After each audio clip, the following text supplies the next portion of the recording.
शिल्प प्रतिष्ठा क्षेत्र में निश्चित भाव यह एक संजोग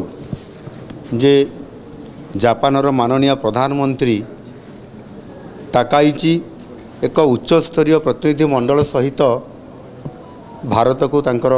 गस्त होइछि एवं यही समय रे गत काली यशस्वी प्रधानमंत्री नरेंद्र मोदी जी सहित आलोचना करी शिल्प और रणनीतिक सहयोग सहित विभिन्न क्षेत्र में 129 बुझामणा पत्र मध्य स्वाक्षरित होइछि। आज ठीक गोटे दिन पर ओडिशा रे जापानर प्रतिष्ठित शिल्प संस्था जेपरिक IHI एवं मित्सुबिशी सहित आमर सहयोग आरंभ होइछि। ये सब कंपनी सहित मेमोरेंडम ऑफ कोऑपरेशन आज ताहा स्वाक्षरित होइछि एवं यह निश्चित भाव में आम ओडिशा पई एक ऐतिहासिक दिन। जापानर बड़ बड़ शिल्पपति एवं तांकर सहित मध्य एथिरे विश्व बैंक भली अंतर्जातीय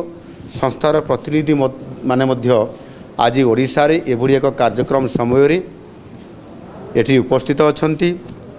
निश्चित भाव में यह जरिया रे आमे आम ओडिशा रे अत्याधुनिक टेक्नोलोजी रो उपयोग करी ग्रीन अमोनिया ग्रीन मिथानल प्रकल्प आज आम आरंभ करिया पई ओडिशा रे जाउछंती। SCME और IHI सहित 3टी प्रकल्प पई आज MOC बुझामणा होइछि।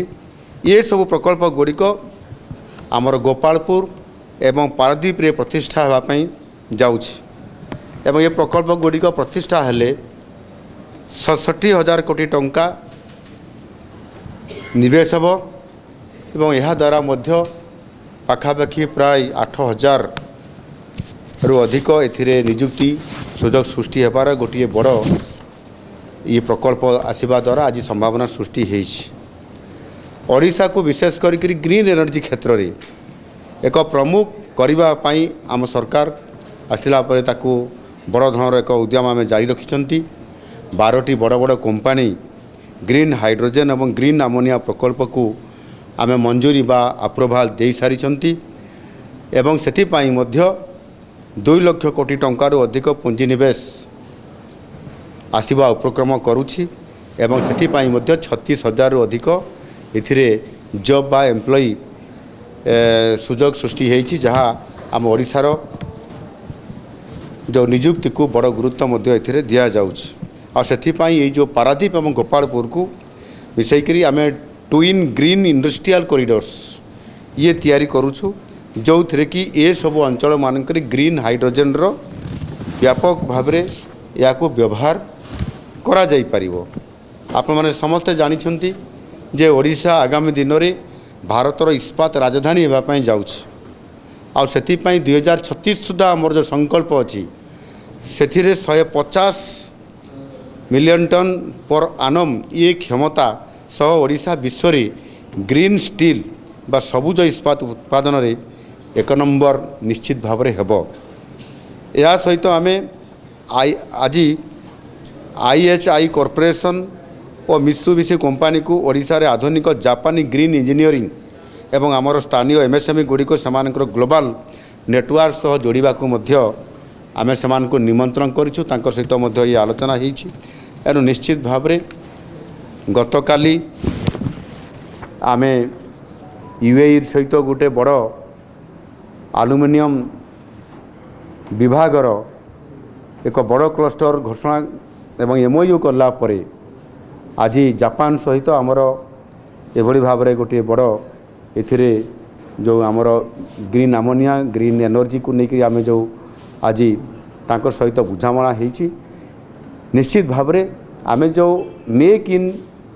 ओडिशा कॉन्क्लेव 2025 रे आरंभ करिथिलु उत्कर्ष ओडिशा माध्यम रे एवं सेते बेले माननीय प्रधानमंत्री जी ओडिशा रे इन्वेस्टमेंट करबा पाई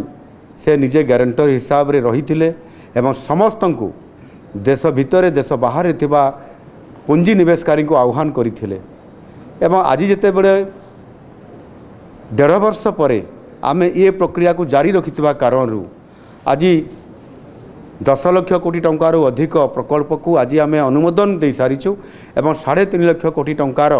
आम ग्राउंडिंग मध्य कर सारीचु जहाद्वारा आम आम ओडिशा रे किभଳି भाबरे आम शिल्प क्षेत्र रे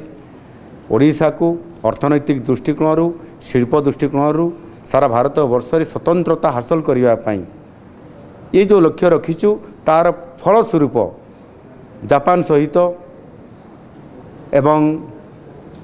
गतकाली यूएई सहित ता पूर्वर अमेरिकार इंटेल कंपनी सहित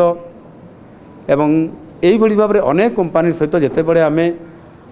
आलोचना जारी रखिक ओडिशा एक शिल्प क्षेत्र पाई इंडस्ट्री रेडी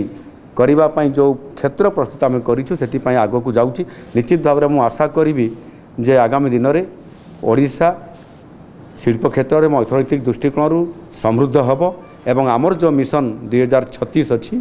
समृद्ध ओडिशा एवं आमर जो लक्ष्य रही माननीय मोदी जी 2047 विकसित भारत बनब से ओडिशा ग्रोथ इंजिन हिसाब काम करिवो ताकू निश्चित भाव में आज प्रक्रियाकरण में मु संपूर्ण आशावादी अच्छी ओडिशा समृद्ध हम। दर्शक बंधु जदि आम खबर भिडियोटी आपको भल लगी थाए तेबे आम चैनल को सब्सक्राइब फॉलो एवं लाइक करबा पई